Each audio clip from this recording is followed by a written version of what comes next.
O texto que nós vamos ler nesta manhã é o texto do Evangelho de Mateus.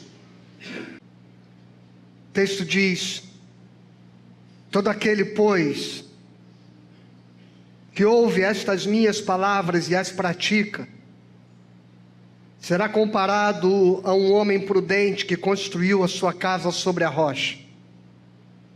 Caiu a chuva, transbordaram os rios, sopraram os ventos e bateram com força contra aquela casa, e ela não desabou, porque tinha sido construída sobre a rocha. E todo aquele que ouve estas minhas palavras e não as pratica, será comparado a um homem insensato, que construiu a sua casa sobre a areia. Caiu a chuva, transbordaram os rios, sopraram os ventos e bateram com força contra aquela casa, e ela desabou, sendo grande a sua ruína. Senhor, fala conosco no nome de Jesus. Manifesta a tua vontade aos nossos corações.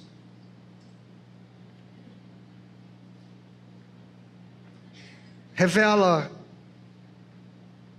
direção para as nossas vidas por intermédio do teu Espírito Santo. E abençoa-nos aqui nesta manhã para que nós sejamos edificados e exortados pela tua palavra. No nome de Jesus nós oramos, amém. Bom, irmãos, ouvir é um desafio. Aliás, capturar a realidade a partir dos nossos sentidos é um desafio. E nós temos alguns sentidos que nos ajudam a apreender a realidade: a audição, a visão, o tato, o olfato, o paladar. Estas coisas nos conectam com tudo aquilo que está ao nosso redor e nos dá a capacidade de perceber. Entretanto, nem sempre esta percepção ela nos dá a noção correta daquilo que é a realidade. Os sentidos, se não trabalhados pela razão, eles podem nos induzir ao erro, por exemplo. Inclusive, há muita subjetividade. Há músicas que há pessoas que gostam e outras desgostam. Há paladares, sabores que alguns adoram e outros detestam. E qual é a verdade? Qual é a medida certa da realidade? Como nós podemos transformar palavras de Jesus em efetivamente aprendizado para as nossas almas? Jesus, ele diz, esse texto que nós acabamos de ler, no ambiente final, onde o evangelista Mateus havia acabado de escrever e discorrer a respeito do Sermão da Montanha. Ou seja, o Sermão da Montanha é o centro do ensinamento de Jesus a respeito da vida, das coisas espirituais e das coisas materiais, das demandas interiores e das demandas exteriores, da nossa subjetividade e da nossa objetividade, da nossa experiência individual e particular e da nossa experiência relacional e coletiva. O Sermão da Montanha é uma das peças mais preciosas de ensino do Evangelho. E Jesus havia acabado de pregá-lo E ao final ele diz: aquele que ouve estas minhas palavras e as pratica.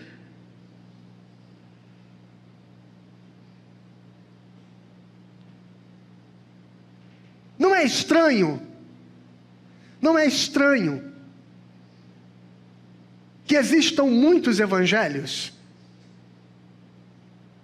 Quando eu digo muitos evangelhos, eu não estou falando dos evangelhos da Bíblia, da diversidade dos textos bíblicos de Mateus, Marcos, Lucas, João, e do evangelho de Paulo. Eu não estou falando disso, eu estou falando, não é estranho que haja tantos evangelhos, ou seja, tantas interpretações do evangelho. Não é estranho que o mesmo grupo de pessoas chamado evangélicos sejam capazes de ler o mesmo sermão da montanha e ainda assim alguns levantarem bandeiras de vingança e discurso de ódio a despeito do sermão da montanha. Não é estranho que haja modos tão diversos de se interpretar o evangelho e alguns não se parecem nada com Jesus Cristo. Porque se há um modo de você discernir, irmão, irmã, o que é o evangelho, é você olhar para a vida de Jesus. É olhar para como Jesus lidou com os temas mais importantes do seu tempo. Olhar, por exemplo, para quais temas ele efetivamente dedicou tempo e preocupação.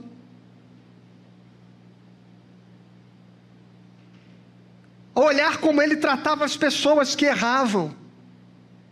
Olhar como ele tratava os pecadores. Olhar como ele tratou a mulher adúltera. Olhar como ele tratou os publicanos. Olhar Jesus é a maneira correta de se interpretar a Bíblia. Mas será que nós estamos dispostos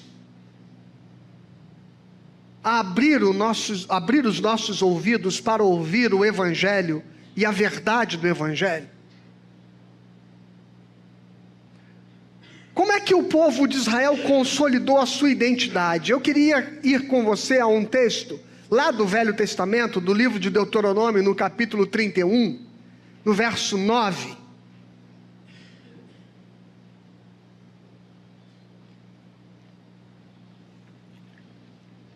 E a partir daqui eu queria desenvolver com você uma pedagogia.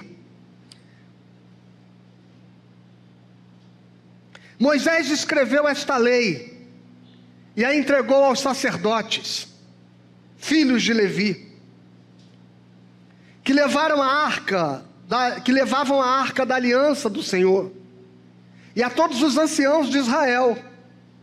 E Moisés lhes deu a seguinte ordem: ao final de cada 7 anos, precisamente no ano do perdão das dívidas, era o ano chamado de jubileu, na festa dos tabernáculos, quando todo Israel se apresentar diante do Senhor, seu Deus, no lugar que este escolher, vocês devem ler esta lei diante de todo Israel.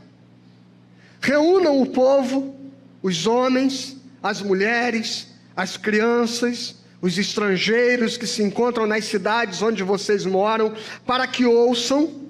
Eu queria que vocês prestassem atenção na sequência de verbos que vai aparecer aqui. Para que ouçam, para que aprendam e temam ao Senhor, o Deus de vocês, e cuidem de cumprir todas as palavras desta lei.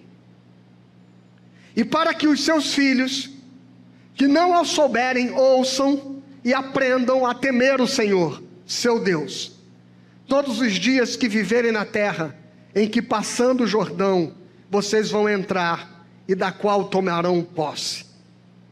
Veja, nós lemos lá no Evangelho de Mateus, Jesus dizendo: aquele que ouve estas minhas palavras e as pratica.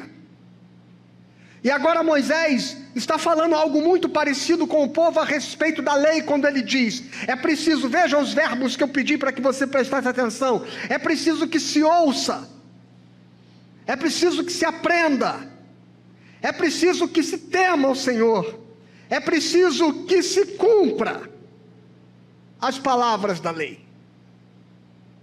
Então existe aqui uma pedagogia que passa pelo ouvir, pelo aprender, pelo temer e pelo cumprir.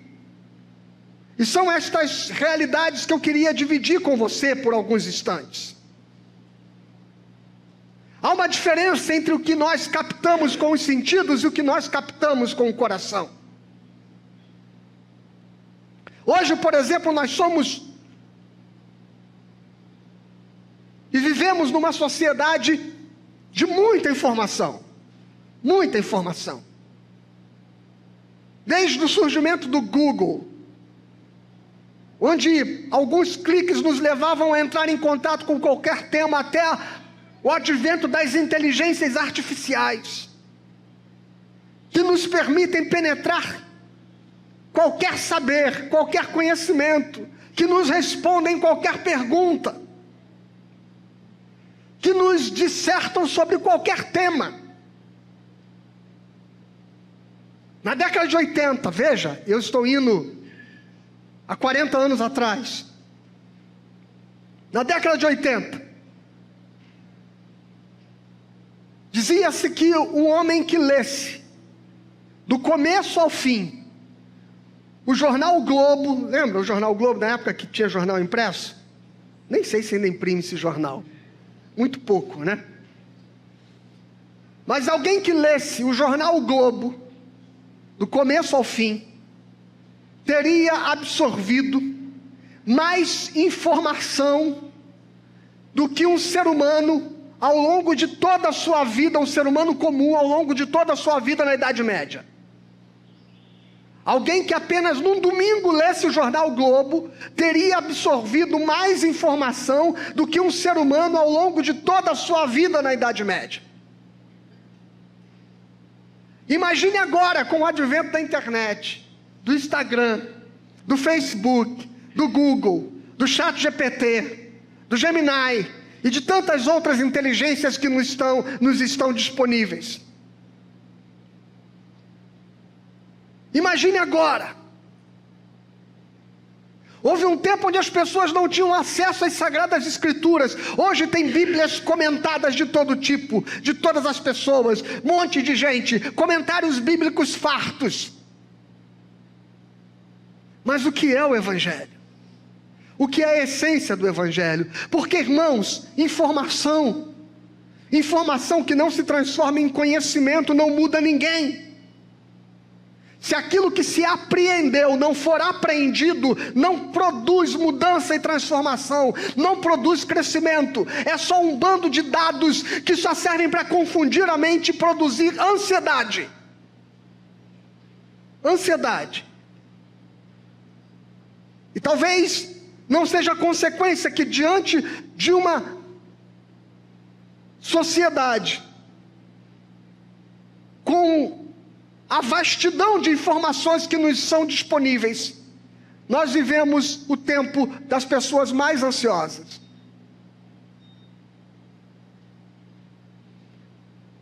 Não deveria ser o contrário, veja. Na medida em que nós temos acesso a respostas às nossas perguntas, às nossas dúvidas, às nossas curiosidades, não deveríamos viver a sensação de aquietamento da nossa alma, ou de satisfação, mas não, vivemos cada vez mais perturbados, porque nós estamos diante de um mundo onde informação, onde dados, onde conteúdo não tem a ver efetivamente com sabedoria.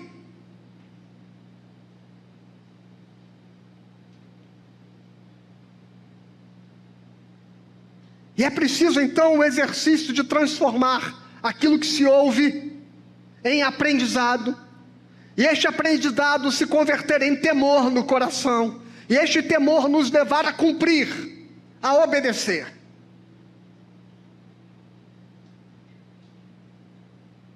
Por que as pessoas que frequentam a igreja e que ouvem sermãos dominicalmente não têm as suas vidas efetivamente transformadas, de modo a viverem de forma excelente, no sentido de ter qualidade, de ter sabedoria, de ter equilíbrio, de serem pessoas boas.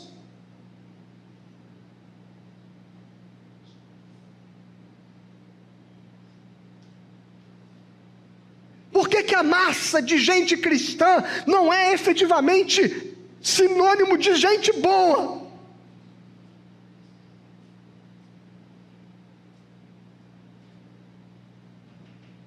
De gente saudável mentalmente. Eu não digo de você não ter adoecimentos psicoemocionais, eu digo de ter equilíbrio, de ter discernimento, de ter maturidade para viver a vida, para os seus relacionamentos. Por que as pessoas ouvem sermões de domingo a domingo e continuam firmados nos seus absolutos antigos? E parece que não são capazes de experimentar mudança de mente. Não vos conformeis, Romanos 12, com o presente século, mas transformai-vos pela renovação da vossa mente, para compreenderdes qual seja a boa, perfeita e agradável vontade de Deus. Mas por que as mentes não têm sido transformadas, se as pessoas ouvem?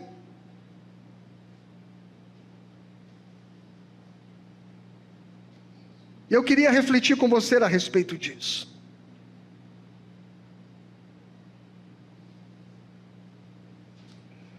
Ouvir é um exercício da razão. Ouvir é um exercício da razão. É a capacidade de deixar a mensagem ser absorvida, não apenas pelos sentidos da audição, mas pela compreensão, para que haja significado.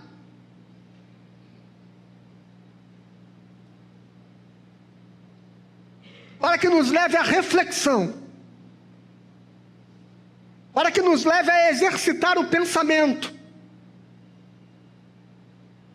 Ouvir está relacionado à razão, está relacionado à captação da informação. O problema é que o exercício de ouvir, irmãos, é comprometido muitas vezes pela predisposição do ouvir. A questão não é o que eu ouço, a questão parece ser o que eu quero ouvir. E este é o grande problema. Que a maioria das pessoas não está disposta a ouvir, senão apenas aquilo que já decidiram ouvir. E é por isso que as redes sociais encontraram um nicho para fazer com que o algoritmo ele forneça para você, no seu celular, no seu computador, nas telas que você acessa, apenas o tipo de informação, de conteúdo que você expressa o desejo de consumir e de ouvir. O algoritmo das redes sociais, das mídias, descobriu isso, entendeu isso. Que você não está interessado na verdade, você está interessado na sua verdade. Que as pessoas não estão interessadas no Evangelho, elas estão interessadas no seu Evangelho, no Evangelho que lhes apeteça, no Evangelho que lhes agrade, no Evangelho que esteja alinhado com os pensamentos e os sentimentos que elas já possuem. Portanto, deixou de ser um Evangelho de transformação, para ser um Evangelho de adição, de fomento daquilo que já existe, e o pior, aquilo que já existe de pior no ser humano.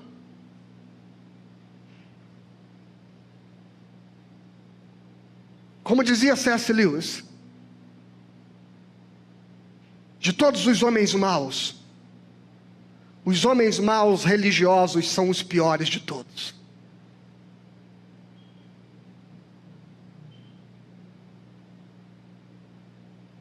Porque não querem um evangelho para transformá-los. Querem um evangelho para sedimentar os seus pensamentos. Por isso que cabe neste evangelho todo tipo de preconceito. Por isso que cabe no evangelho desta gente violência.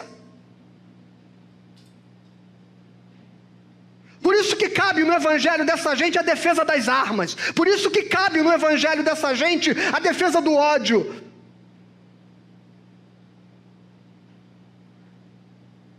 Por isso que cabe no evangelho dessa gente a luxúria.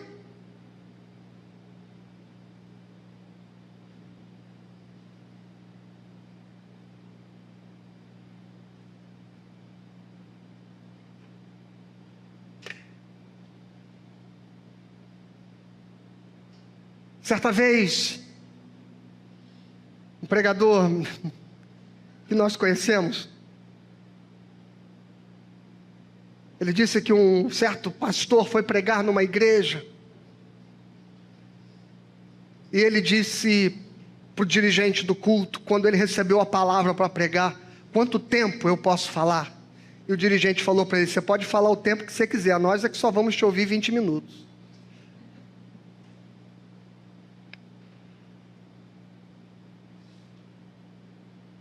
A sensação que a gente tem muitas vezes é essa. Que a gente pode falar o tempo que a gente quiser falar, mas as pessoas só ouvem o tempo que elas querem ouvir. A parte que lhes interessa. A parte que lhes cabe. E por isso não são transformadas. Por isso não são mudadas. Por isso não são exortadas pelo evangelho. Por isso que é tão popular nos tempos modernos o púlpito ter se transformado num espaço de autoajuda, num espaço coach, onde os pregadores sobem para falar a respeito das coisas que vão potencializar você, que vão desenvolver as suas habilidades, que vão fazer você romper, que vão fazer você alcançar prosperidade, que vão fazer você romper em vitória, que vão fazer você, porque as pessoas só querem ouvir aquilo que fomente, aquilo que desenvolva, aquilo que estimule o seu próprio ego, e não o evangelho que transforma.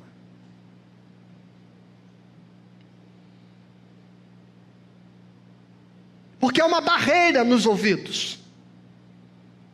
Não se ouve com a razão. Não se ouve a partir do desejo de se expor ao contraditório, de ouvir o argumento contrário àquilo que você acredita, àquilo que você pensa. Aliás, um grande problema hoje das nossas conversas e do diálogo entre as pessoas é que elas não ouvem. Quando o outro fala, quem está ouvindo, na verdade, não está ouvindo para entender o que o outro quer dizer, está ouvindo para responder, já está formulando a resposta, já está formulando o contraponto. Porque ninguém está disposto a ouvir o diferente, ouvir o contraditório, ouvir o outro lado, prestar atenção, discernir, refletir, pesar, botar na balança e avaliar que eu posso estar errado nos meus pontos de vista. E é por isso que o evangelho não tem transformado mais ninguém, porque ninguém quer ouvir.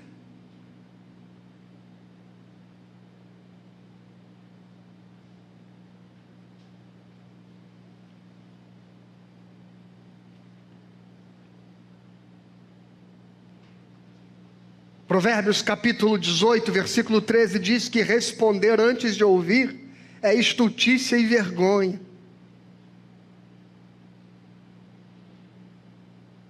Mesmo o livro de Provérbios, no capítulo 28, no versículo 9, diz: o que desvia os ouvidos de ouvir a lei, até o seu coração será abominável.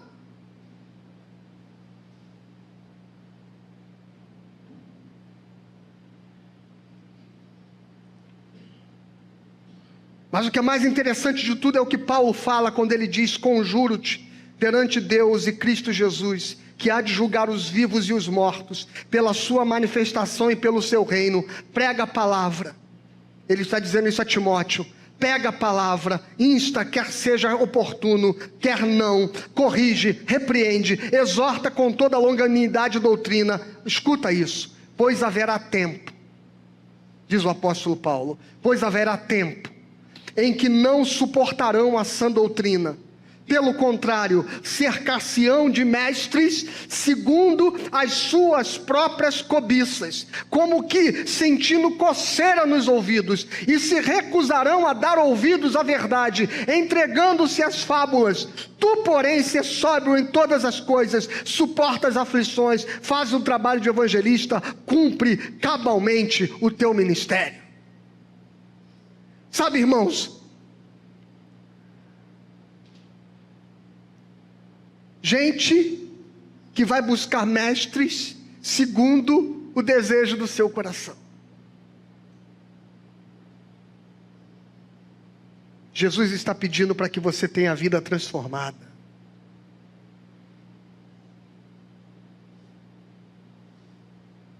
Eu fico perplexo, que não existe nada mais radical no Evangelho do que quando o Evangelho nos convida a viver relacionamentos baseados em perdão, a viver relacionamentos baseados em paciência, em longanimidade, em misericórdia, em bondade, em temperança. Mas quando chega na prática da gente lidar com as crises, mas quando chega na prática, na hora da gente lidar com as diferenças, mas quando chega na prática, na hora de a gente lidar com alguém que nos feriu, mas quando chega na prática, na hora de lidar com alguém que é diferente, que nos desafia, a gente não consegue se relacionar. Porque parece que a gente continua preso ao nosso próprio modo de encarar os relacionamentos, o nosso próprio jeito de resolver as coisas, a nossa própria maneira de lidar com as crises, e não segundo o Evangelho.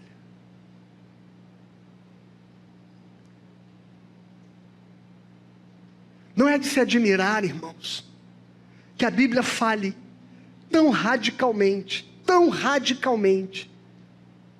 sobre justiça social, sobre o pobre, sobre o oprimido. E a gente vive um evangelho onde parece que as pessoas estão alheias a isso.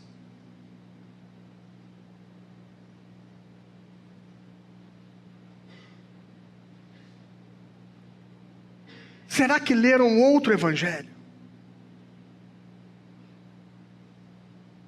Será que esqueceram de Jesus? Esta semana eu comecei uma releitura profunda do texto de Paulo aos Gálatas. Eu quero reler as epístolas de forma dedicada, de forma disciplinada. E ao ler Paulo escrevendo aos Gálatas, eu vejo ele falando de quando ele esteve em Jerusalém. E ele não encontrou muitos dos apóstolos, senão esteve apenas com Pedro, com Tiago e com João. E Tiago, ele cita, ele faz questão de dizer, Tiago, o irmão do Senhor. E ele diz, olha, e eles não me colocaram nenhuma condição para que eu continuasse pregando o Evangelho. A única coisa que Tiago me disse Eu acho muito lindo esse texto. A única coisa que Tiago me disse foi o seguinte: Paulo, não esqueça dos pobres. Veja, a única mensagem que ele foi lá em Jerusalém e que realmente importava, e que Tiago fez questão de que Paulo não se esquecesse disso: não esqueça dos pobres.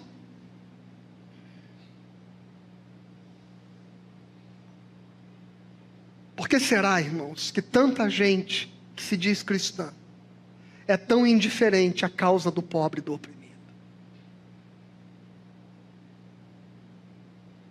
E levantam bandeiras que não têm a ver com a defesa do direito dos excluídos, dos marginalizados, dos despossuídos. Será que ouvem outro evangelho?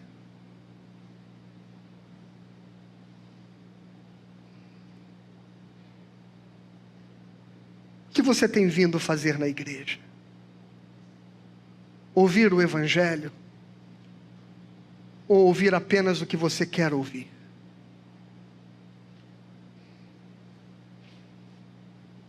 O primeiro verbo passa pela razão, que é ouvir. E ouvir é muito difícil. Ouça a sua esposa. Ouça o seu marido. Ouça os seus filhos. Ouça o seu irmão. Ouça o seu pastor. Será que você está preparado para o exercício do ouvir?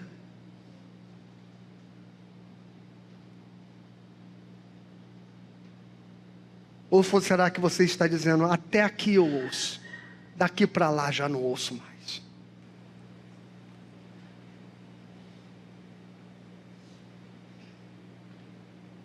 Segundo verbo, qual era?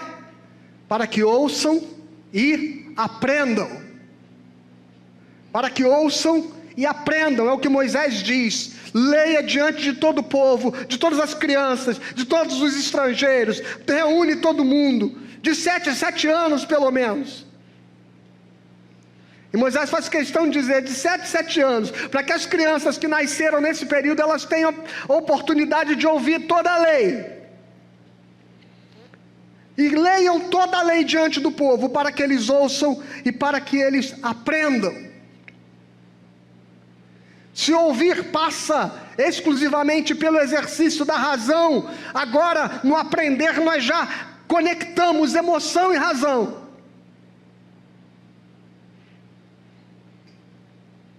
O aprender já tem a ver com uma atitude interior, com os sentimentos. Não é mais apenas lógica, mas é quando a coisa começa a fazer sentido. E começa a ganhar estrutura dentro de nós. É como se o ouvir fosse ingerir o alimento, e o aprender tivesse a ver com o digerir o alimento.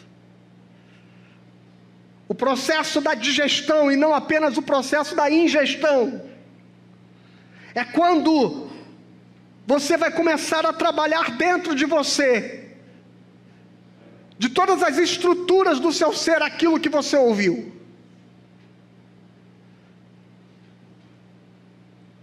A questão, irmãos, é que o digerir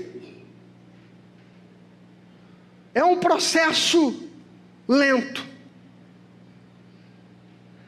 Eu acho interessante quando Jesus nos compara a ovelhas, porque as ovelhas são ruminantes, sabe? Elas comem e depois elas regurgitam o que comeram para voltar a mastigar e engolir. O aprendizado cristão passa por isso. O aprendizado cristão passa por você ruminar aquilo que você ingeriu, por você trabalhar aquilo que você ouviu no sermão de domingo. exatamente para que você não corra o risco de que os seus preconceitos, os seus sentimentos, os seus pensamentos, as suas pré-significações das coisas, elas esqueçam e abandonem aquilo que parece não importar para você. Porque é isso que acontece se você simplesmente ouvir o sermão, se levantar e for embora. Você não vai aprender se você não voltar ao sermão e se você não se exercitar nele. Porque o que a sua mente vai fazer vai ser exatamente apagar tudo aquilo que de alguma forma te contraria, tudo aquilo que de alguma forma te incomoda e reforçar aquilo que lhe agrada. Então nada vai mudar na sua vida. Estudos recentes dizem o seguinte, preste atenção nisso. Estudos recentes dizem que um sermão impactante, por mais impactante que seja, não produzirá nenhum efeito se o culto for o único contato que aquela pessoa tiver com aquela palavra. Então, o primeiro dado desse estudo diz que uma pessoa que tem contato com a Bíblia apenas no sermão de domingo, e este é o único momento em que ela se dedica aos ensinamentos do Evangelho, não experimenta nenhuma, não é um pouco, nem um tantinho, nenhuma mudança de vida. Uma pessoa cuja única experiência semanal com o Evangelho é o sermão de domingo, não experimenta nenhuma mudança de vida. Esse é o primeiro dado desse estudo. Entenderam por que nós temos um cristianismo que não muda caráter das pessoas? Que não produz efetiva transformação?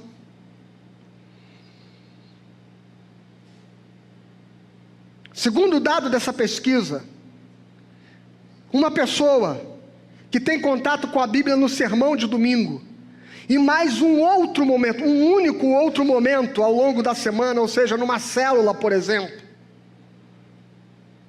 ela experimenta mudanças insignificantes. Insignificantes.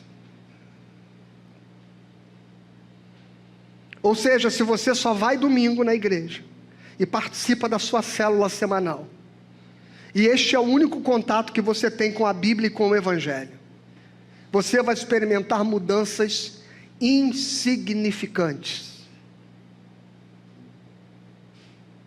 Terceiro dado dessa pesquisa, diz que uma pessoa que entra em contato com a palavra ao menos 3 vezes por semana, experimenta pequenas mudanças em sua vida e nos seus pensamentos. Mas a partir de 4 encontros dedicados e efetivos com a Bíblia e com o Evangelho ao longo da semana, é que se começa a perceber algum tipo e algum nível de transformação. Você está entendendo o que significa isso, irmãos?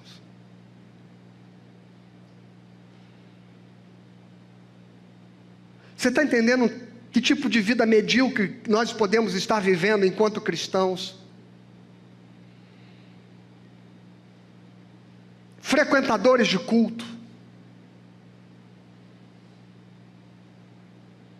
sem experimentar efetivamente nenhuma mudança e nenhuma transformação a partir da palavra de Deus.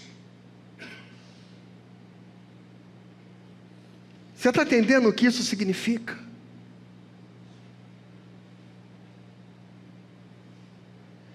E mais importante que essa pesquisa revelou, que estas pessoas que começam a experimentar mudança e transformação por terem contato com a palavra de Deus mais de 4 vezes por semana, o sentimento de solidão que elas vivem diminui 30%. O problema de lidar com a raiva diminui 32%. A dificuldade de lidar com amarguras nos seus relacionamentos, casamentos, filhos, amizades, seja lá o que for, cai 40%.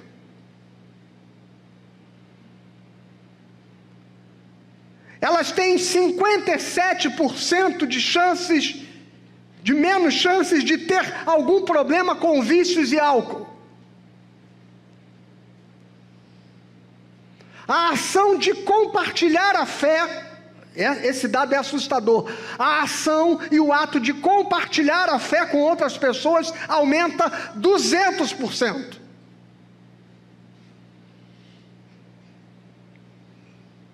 A ação de discipulado, de ensino da Bíblia para outras pessoas aumenta 230%. O sentimento de estagnação espiritual cai 60%.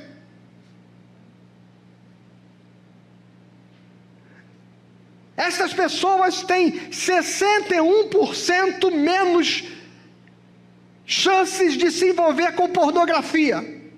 68% menos de chances de se envolver em relacionamentos fora do casamento. 74% menos de chance de se envolver com jogos de azar. Esses são só alguns dados dos efeitos práticos de quem efetivamente quer ouvir e quer aprender. E quer buscar conhecimento de Deus.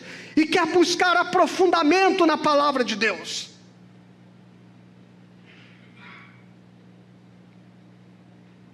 Isso explica porque nós estamos vivendo um tempo de crise de fé.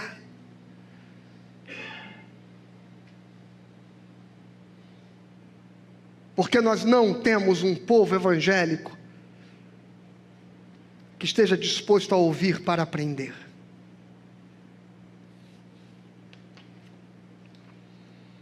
Então, o ouvir passa pela razão, o aprender passa pela emoção, e o terceiro verbo é: e temam ao Senhor. Temam ao Senhor. Temer passa pela volição. É quando a mensagem que se ouviu e que se aprendeu, ela começa a provocar incômodo. Não é só eu ouvi e eu aprendi. É eu ouvi, eu aprendi, e agora aquilo que eu ouvi e aprendi perturba a minha alma, inquieta as estruturas do meu ser, chacoalha a minha mente, ao ponto de eu já não conseguir mais viver indiferente àquilo, ao ponto de eu já não conseguir mais viver como se eu não tivesse ouvido o que eu ouvi. O temer passa pela volição, pelo centro da vontade, pelo centro do querer. É Deus quem opera em vós, tanto o querer quanto o efetuar. Amém? Temer a Deus não é ter medo de Deus. Temer a Deus é estar perplexo diante do poder, da grandeza e da santidade de Deus, ao ponto da nossa vida se perturbar, se nós não pudermos devolver a Ele uma vida de santidade.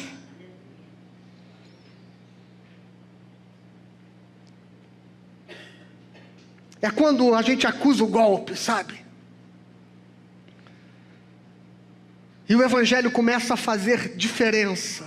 E a pessoa já não consegue mais viver como vivia antes. E a pessoa já não consegue mais ter os mesmos pensamentos. Porque aquilo que ela ouviu e aquilo que aprendeu agora entrou no centro da sua volição.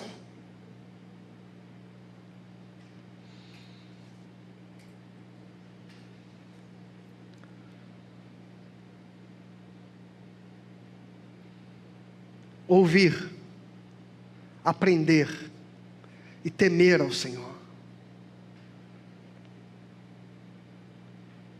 Você teme a Deus?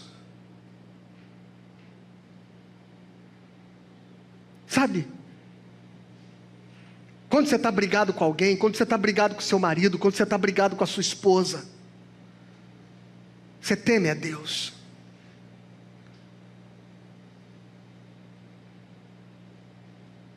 Quando você falou alguma coisa que magoou alguém, você teme a Deus. Isso te incomoda ao ponto de você não sossegar enquanto você não conseguir consertar as coisas. Você teme a Deus.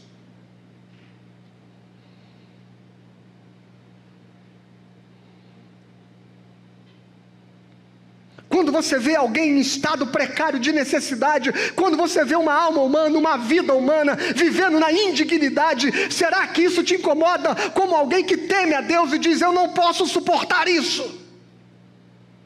Porque o cristão é aquele que teme a Deus, e por isso ele não tem paz.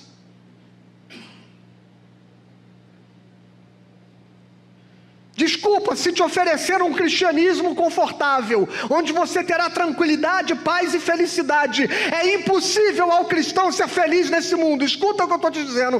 É impossível ao cristão ser feliz neste mundo. Nós vivemos em estado de alegria, mas nós não podemos ter felicidade neste mundo, porque Jesus Cristo mesmo diz: o Filho do Homem não tem onde reclinar a cabeça, o Filho do Homem não dorme sossegado, o Filho do Homem não fica em paz, enquanto este mundo estiver num estado precário de sofrimento e dor. Você teme ao Senhor, você teme a Deus.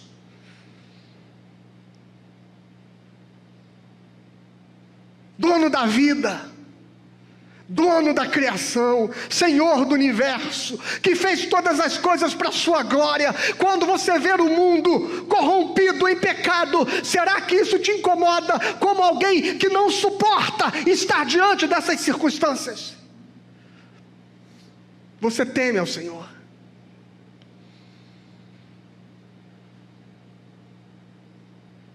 Será que o Evangelho te incomoda a tal ponto? Será que ele te perturba de tal modo?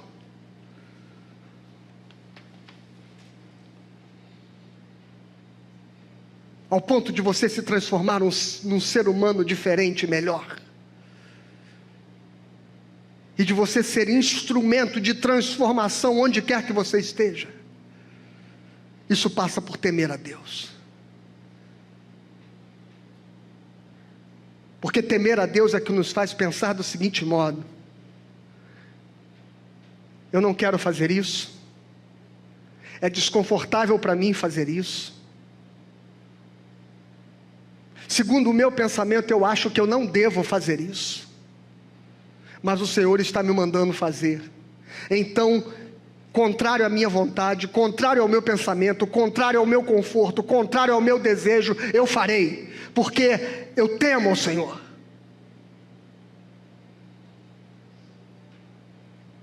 Porque eu temo ao Senhor.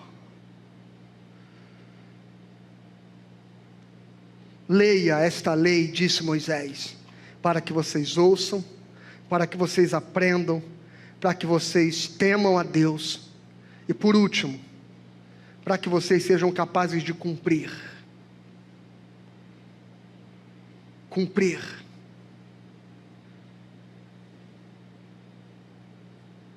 Atitude.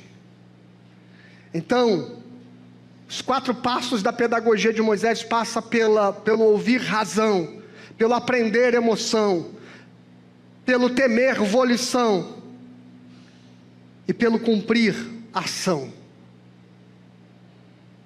Ação. Não adianta um evangelho que só emociona. Não adianta um evangelho que é só intelecto.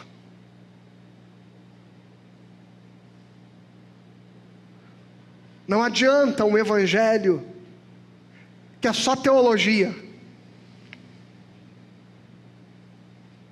Este evangelho não serve para nada se ele não for o evangelho da ação.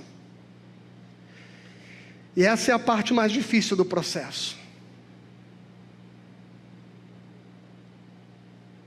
que é a parte onde eu e você temos que ser diferentes. E quer saber de uma coisa, meu irmão? Toda mudança gera desconforto. Toda mudança gera desconforto. Não existe mudança prazerosa. Porque toda mudança tem a ver com a perda de algo, com abrir mão de alguma coisa. Toda mudança passa pelo processo da insegurança e do medo. Toda mudança passa pela humilhação de si mesmo. Toda mudança passa pelo sacrifício. Toda mudança passa pelo movimento de sair de onde se está, de tornar-se algo diferente, do vir a ser. Toda mudança tem a ver com o devir filosófico, com o vir a ser alguma coisa.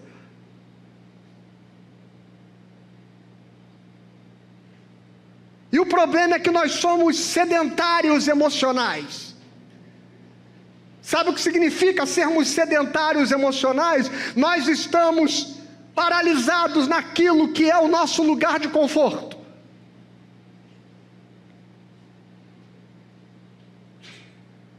Por isso que a gente investe mal nos nossos relacionamentos. Por isso que a gente tem dificuldade de tocar nos pontos delicados da relação. Por isso que a gente tem resistência a conversas francas e abertas e verdadeiras. Por isso que a gente prefere ficar na superficialidade.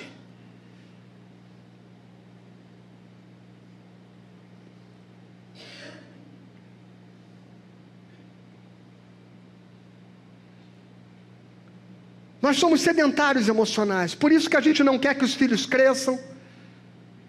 Por isso que a gente não quer que os pais morram. E eles vão morrer um dia.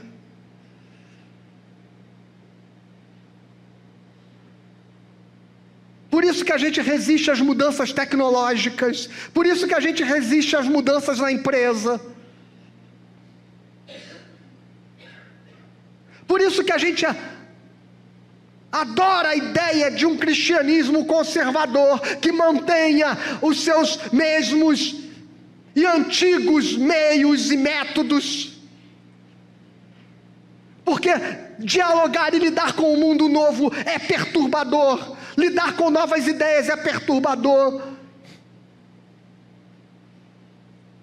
Reconfigurar processos é complicado. Atualizar o nosso modo de pensar a vida é difícil.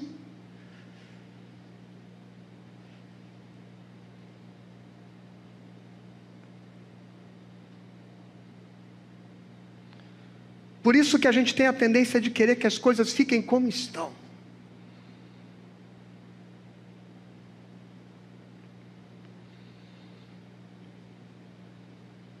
Mas aquele que ouve as minhas palavras, disse Jesus, e não as pratica, e não produz nele efetiva mudança, e não produz efetiva transformação, será como o homem que constrói a sua casa sobre areia.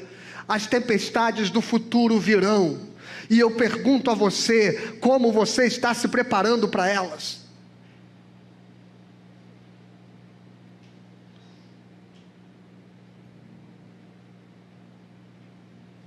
O mundo vai mudar, e isso não depende de você. As coisas vão mudar.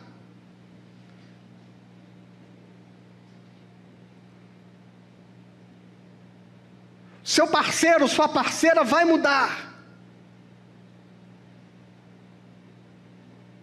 Vai experimentar coisas novas, pensamentos novos, realidades novas.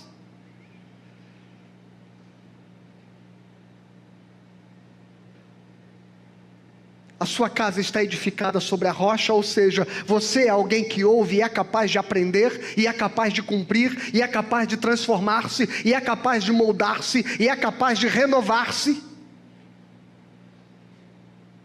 Ou você está preso no seu antigo modo de pensar?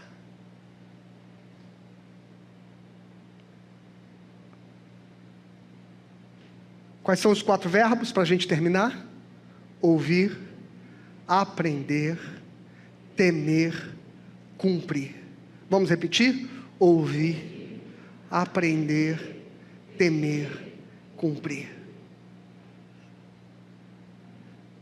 Mas aquele que ouve as minhas palavras e as pratica, se levantará contra ele a tempestade.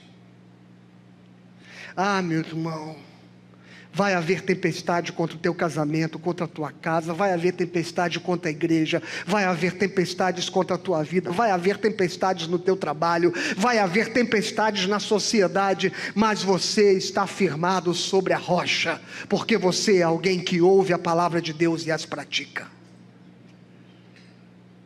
Que Deus abençoe você, que Deus te dê discernimento para fazer escolhas, e escolhas que impliquem mudanças efetivas no seu modo de pensar, no seu modo de viver e no seu modo de agir, e que você seja alguém capaz de renovar a sua mente pela obra do Espírito Santo de Deus, para que você seja alguém firmado sobre a rocha, e que não seja levado pelo vento ou pelas tempestades.